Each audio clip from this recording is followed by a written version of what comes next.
Welcome back, everybody. Let's continue on with video 2 for round surfaces.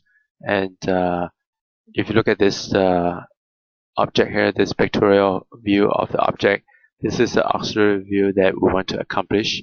And to draw the round surfaces, first step you would do is to be precise when dividing the round surfaces into equal spaces. You would letter the point clockwise. So A, B, C, D, E, F, G, H, I, J, K, all the way to back to 12 o'clock.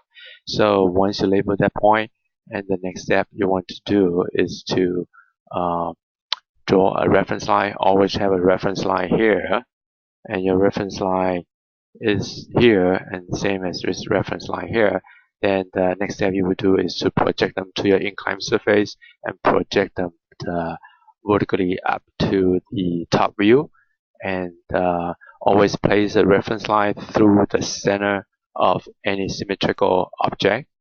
And then once you finish this this projection here, now you go to next one to intersect, to create all this intersection point. To create all this intersection point, basically you just have to measure the distance between here to here. So your distance here, xx, is equal to this xx, yy equal to this yy, and the last distances are the zz over here. Once you intersected all this point here, and basically you just lightly connect all the point, then darken with an irregular curve or compass.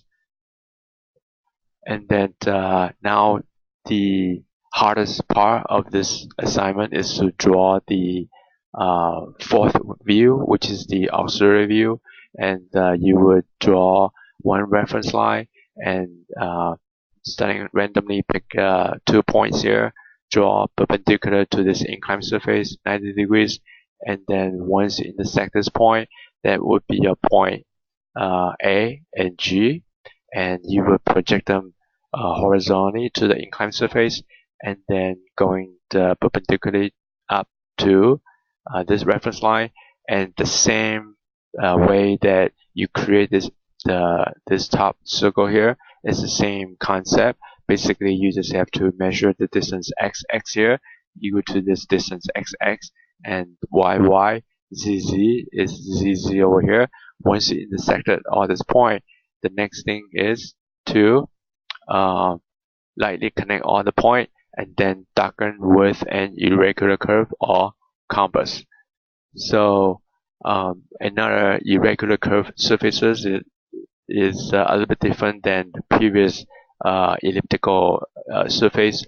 So given the top, front, and the side view, and you do the same thing to transfer all this point, you would just label all this point and then project them to your front view, and then draw a 45-degree projection line, draw vertically and then horizontally intersect here. So you're going to draw this horizontally and vertically to intersect D and intersect C, I, G, K, so on and so forth. Once you created all these points, and now you can use your irregular curve to connect all these points.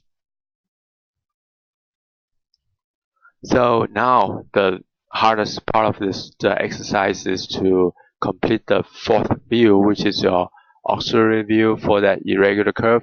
And the same idea, same concept, you would just draw a 45 degrees projection line, and then you're going to do the same thing, project them up, project them to the inclined surface, and then project them all the way to your reference line. Make this as your reference line, and this is your reference line. Then your distance from AB is the same distance here, AB, distance AC, same distance here, AC, distance AD, same distance here, AD, distance AE, same distance here, AE, distance AF, same distance here, AF, distance here, G, same distance here, G, and then H, and then finally go back to I. Once you establish all this point, now you can just connect them with with the dots and use an irregular curve to smooth that curve up. I'm gonna end this video 2 here, and we're gonna continue on with other auxiliary view on my video 3.